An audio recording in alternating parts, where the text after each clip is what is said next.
What's up everyone, John from ARTV. It's time for another album review, a singular album review. I'm trying to get back to doing some of those. I know I haven't done a ton lately. If you missed my last one on the Creeper album, I highly recommend watching that. Now today, I'm going to be talking about the brand new album, Coming Home, by Falling in Reverse, known as kind of like a metalcore, post-hardcore, just rock band in general, fronted by Ronnie Radke. These guys have seen numerous lineup changes over the years. Ronnie Radke, of course, the former vocalist of Escape the Fate, had some legal troubles, ended up in jail, started the Falling in Reverse project whenever he got out of jail, actually while he was in jail, which I suppose is admirable that he was already working on new material. But I've never been a fan of this guy as a person. But separating the art from the artist, I do believe is important, and while it does trickle into his music, in fact, a lot of this record lyrically is very, very negative, it's something that I'm still able to do. I don't just look at this and visualize Ronnie Radke singing it to me. I look at it from an abstract point of view. Like, okay,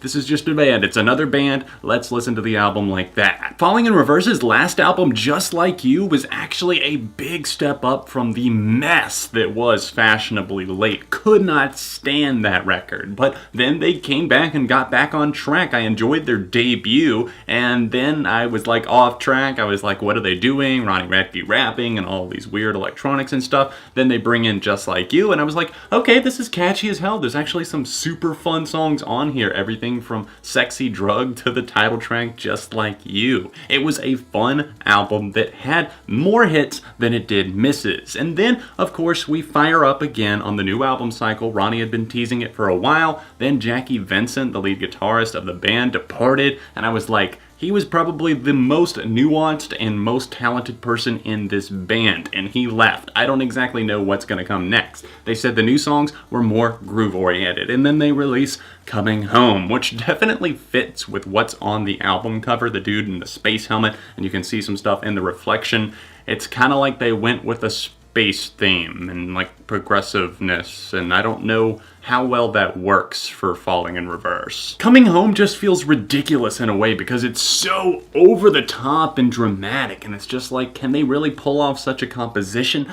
I really didn't feel like that, at least at first, and I still don't like this song, but I'll admit that it kind of does grow on you. The chorus is okay, sure, it's very, very dramatic, and it reminds me of some other bands. It's just like a lot of people are doing the content a whole lot better, and whenever you're churning out songs like this, trying to stick to a certain theme, if you're not nailing your theme right away on the first song, then what are we supposed to expect for the album? A couple of other songs got released, Broken and Loser, and while I do enjoy the more harsh vocals on Broken, the lyrical themes on it are just walking the same tropes that they've done over and over again, and while Loser is something that I honestly didn't think that I would like, I'm connecting with this one. In fact, it's probably one of my favorite songs and one of the best songs on here because of the musicality and Ronnie's vocal performance on this one. I love it. He varies so much and has a lot of power during the chorus. It hits, it grips, and has you coming back for repeated listens, and that's not something I can say for everything on this record. I mentioned earlier that the tone of this record is very negative overall, and that's nothing new because Ronnie Radke likes to comment on what he sees in life, and obviously he's aware that he is an asshole, as he commented on their last album, and here he's kind of detailing some more of his problematic relationships, friendships, and things that have been toxic in his life. You can see that on moments just from the title, Fuck You and All Your Friends,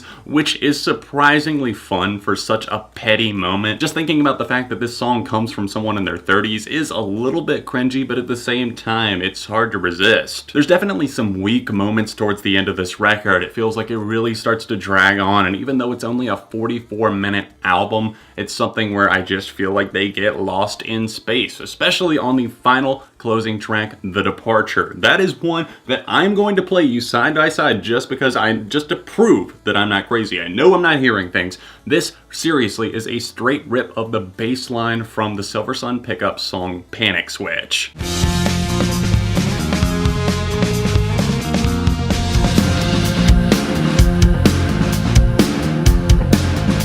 I'm just waiting for Ronnie to come in like, waiting and fading and floating away. But it never happens. It's just a boring closer to the standard edition of this record. And unfortunately, the songs that come before that as well, like Straight to Hell and especially I Don't Mind, have a particular vibe and cadence to them that I just do not care for. I feel like he starts to really repeat himself on a lot of these songs because obviously he's talking about how he doesn't agree with a lot of people's points of view or see where they're coming from, and then he starts talking about on the track I'm Bad at Life, just some of the things that I've already heard on every Falling in Reverse album ever, so it's nothing that I want to continue coming back to. I will say that the moment that comes right after that, Hanging On, though, does have some very cool guitar parts, and I have to give props to their new guitarist for sliding in some cool work here and there. In fact, you'll see some nice drums from Ryan Seaman, and some of the vocals from Ronnie Radke actually do stand out in places. It's just that overall on this album, Coming Home, they're not consistent. They don't keep up or channel the right vibes at the right times, so as a result it comes out a little bit awkward and forced in places. I don't hate this album, but I don't feel strongly about it, and I really can't give it that much of a recommendation. You can see my favorites and least favorites in the description down below, along with more information about the record. Me personally, I'm gonna say pretty low replay factor and a 2.5 out of 5. What did you guys think about Coming Home? Let me know in the comment section down below. Leave a like on the video and keep in mind that it's all just my opinion. Let me know about yours tastefully and respectfully in the comments section. If you would like to help me out on Patreon, help the videos keep coming, click that little link over here in the corner, or if you want to see a recent review, click right here, or my last Falling in Reverse review right here. Other than that, you can find me on social media linked in the description down below, and I'll see you very soon right here on ARTV.